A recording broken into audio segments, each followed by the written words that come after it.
Good morning, good afternoon, good evening. I'm Boyoung Hong from Korea. It is a great honor for me to present here at ISPRM Congress. Thank you to the organization committee and all of our physical activity task force members. And I especially thank to our task force team chair, Yetja, who led our team with perfect leadership. Yetja? Thank you so much, Boyoung. And hello, as Boyoung said, it's really our joy to present our study today. I'm going to remove our faces and then get going with the presentation. Just a note for the audience members, this presentation is number 1 of 3 from our task force based on a global survey that we put out during the COVID-19 pandemic. And each of the presentations represents a different lens of the survey. We hope you enjoy all 3 as part of this special session on COVID-19. This study is called The Impact of the COVID-19 Pandemic on Health-Related Lifestyle Behaviors Among Community-Dwelling Adults with and Without Disabilities Worldwide. I will be presenting with my co-host, Dr. Boyoung Hong.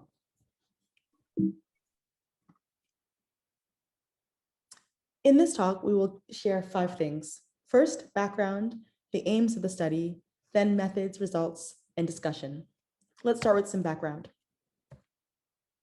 As we all know, the COVID-19 crisis has disrupted nearly every aspect of daily life, from metabolic function to social and health-related behaviors. Social and health-related behaviors have been particularly hard hit, and we know that persons living with physical, cognitive, and developmental disabilities were experiencing outsized impacts as pre-existing inequity gaps related to these things worsened. As an example, government-imposed lockdowns affected access to in-person and group physical activity, recreation, and therapeutic exercise programs. Globally, this led to significantly decreased physical activity levels on the order of about 30%. Predictably, these health-related behavior changes contributed to weight gain during the pandemic. Interestingly, obesity was found to be both a major risk factor for and a confounder during COVID-19 infections. In fact, hospitalizations were about 113% higher in patients with obesity, and mortality was about 48% higher in obese patients when compared to non-obese patients. The effects of quarantine and confinement measures on multiple lifestyle behaviors during the outbreak were measured. In a cohort of Australian, Italian, and Canadian subjects, quarantine behaviors had a negative impact on physical activity, sleep, smoking, and alcohol intake, which were in turn associated with higher depression, anxiety, and stress symptoms. In a Canadian cohort, a greater proportion of previously inactive individuals became even less active when compared to previously active individuals. In a Belgian cohort, a population level sample of adults reported having less time, sitting more, and missing the familiar way and competitive element of exercising as the main issues for self-reported exercise reduction.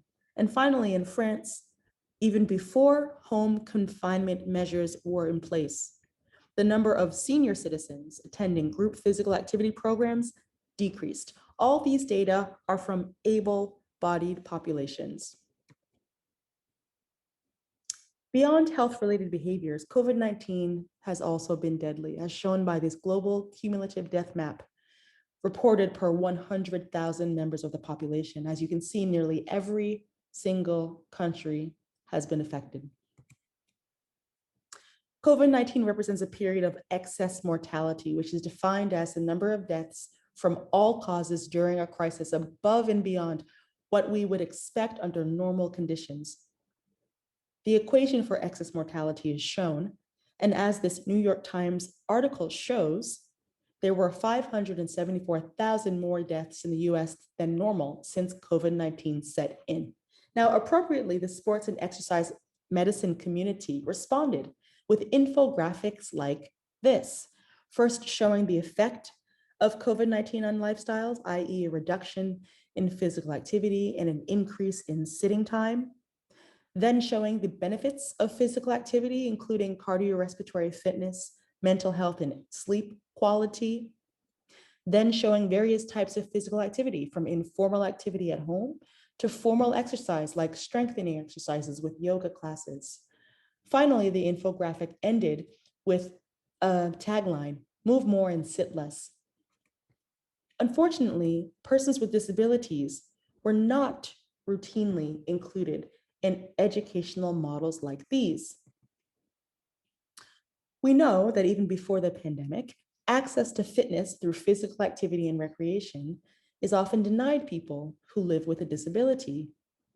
We also know that pre-existing gaps in health, fitness, and other lifestyle factors have only been widened during the pandemic when you compare those with and without disabilities.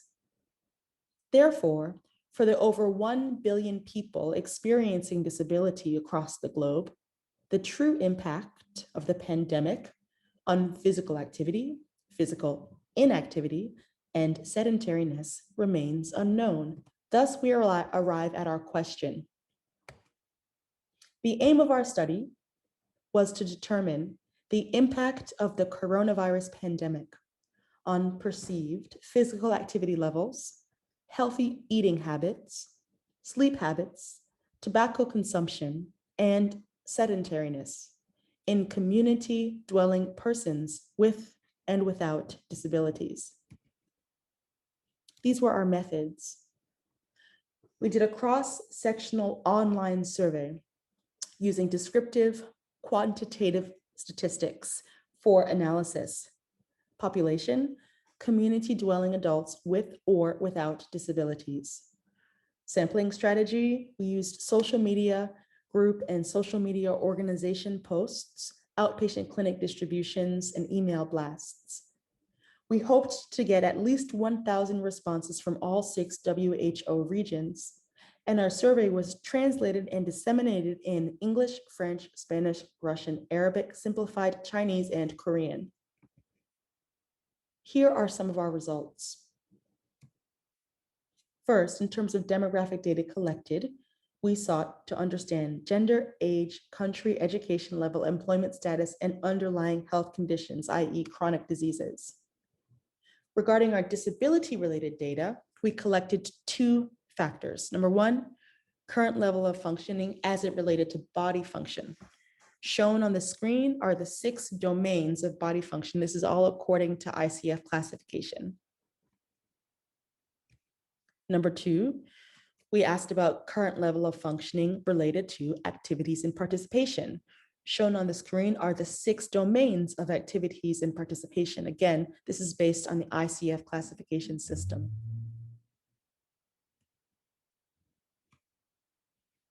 In terms of our respondents, we received results from 3,550 people representing 65 countries. For Mexico alone, we had 1,916 responses. There were 440 missing pieces of data. From South Korea, 189 responses, and from the US, 122. There were 2,689 responses without any skipped questions. This represented our full data set. I'll now turn it over to my colleague, Dr. Hong. In this table, you can find the frequencies according to WHO regions. Let's see this in graphics. About 80% were from Americas, around 8% were Eastern Mediterranean region and West Pacific region each. Responses from Europe, Africa, and Southeast Asia accounted for approximately 5%. Majority of respondents were female. and about half of the responders were from 25 to 39 years old. Next, those aged 40 to 60 accounted for 38.6%.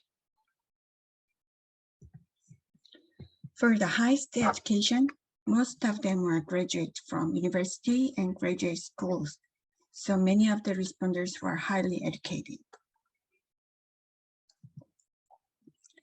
Most of the responders were working, 80%, and there were similar proportions of homemakers, retirees, and students. In a survey of overall impact of COVID epidemic and pandemic, more than half of responders experienced lockdown, shelter in place. 41% of respondents said they had experienced self-quarantine. As you might expect, over 90% had to wear masks in public and do social distancing. 35.4% of respondents reported losing their jobs or losing their income during the corona pandemic. In addition, 94% had chronic diseases such as hypertension or diabetes. For the question, how many days per week did you get 30 minutes or more physical exercise before the pandemic? About 41% of people responded to do physical exercise 2 to 4 days per week. About 40% of people had physical exercise once or none, and 21% said they are doing physical activity for more than 4 days per week. During the pandemic era, 50% of responders were doing less physical exercise than before, and 28% remained similar. Regarding the perceived physical health status change compared to before the pandemic, 46% of people replied as worse than before, and 36% reported the same as before. Question about the days having at least 5 servings of fruits and vegetables per week before the pandemic. 42% of responders said more than 4 days, and similar percent of people said 2 to 4 days per week. However, 50% of responders reported none or once a week. During the pandemic, about half of people remained in the same pattern of fruit and vegetable consumption, and 20% of responders reported their intake has reduced compared to before. In the questionnaire on the perception of whether the behavior of fruit and vegetable intake improved or deteriorated, and the same accounted for one-third respectively. This is about the sleep pattern, which is also very important for our quality of life. We looked at the number of days per week that we slept more than 7 hours. About 42% of respondents reported that they slept more than 7 hours at least 4 days a week, and 37% of responders reported 2 to 4 days per week. In a survey,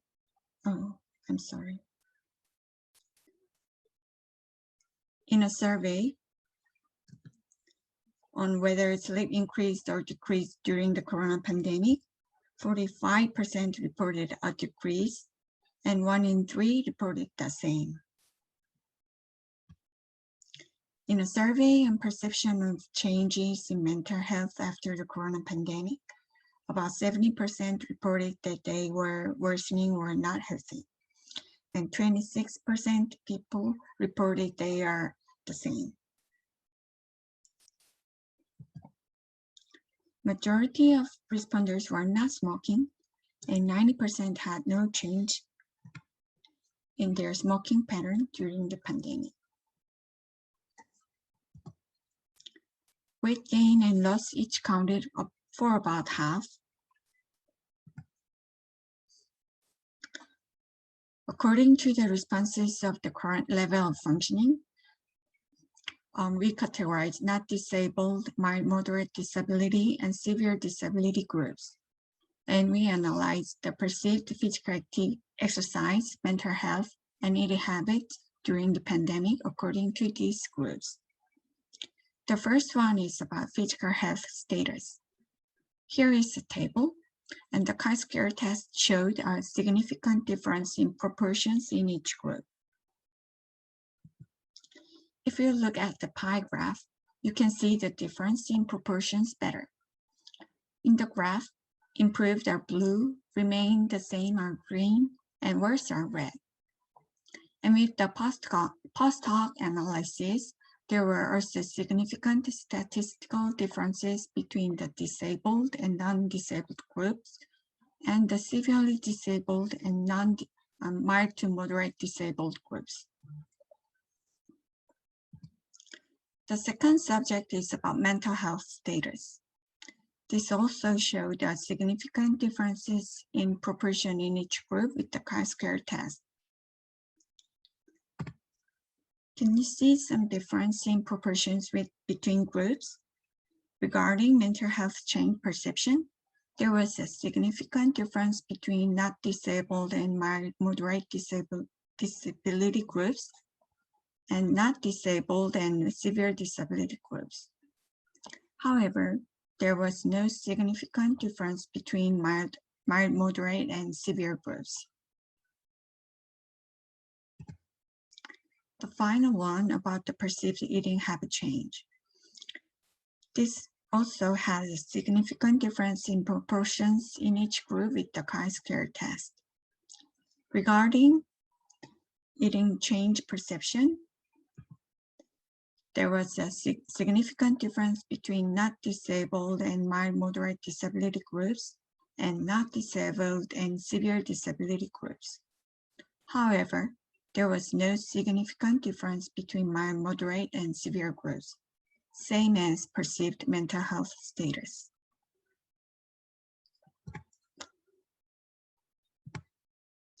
Study limitations. As we know, health-related decisions and behaviors and perception of them are dynamic, especially in this unpredictable period. However, our study was done cross-sectionally, therefore it didn't allow for analysis of trends over time.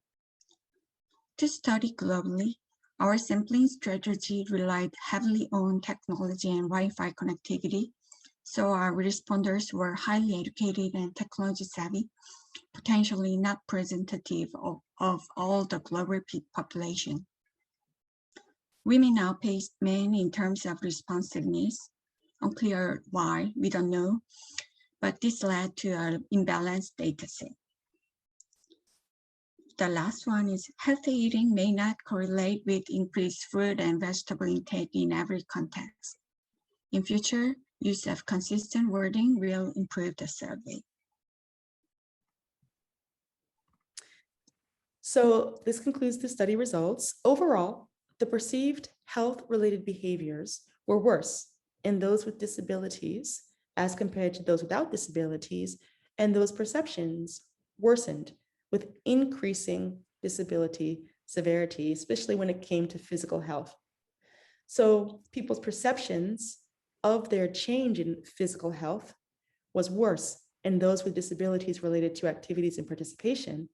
And those differences were statistically significant between all three groups. So between those without disability and those with mild moderate disability, and between those with mild moderate disability and those with severe disability.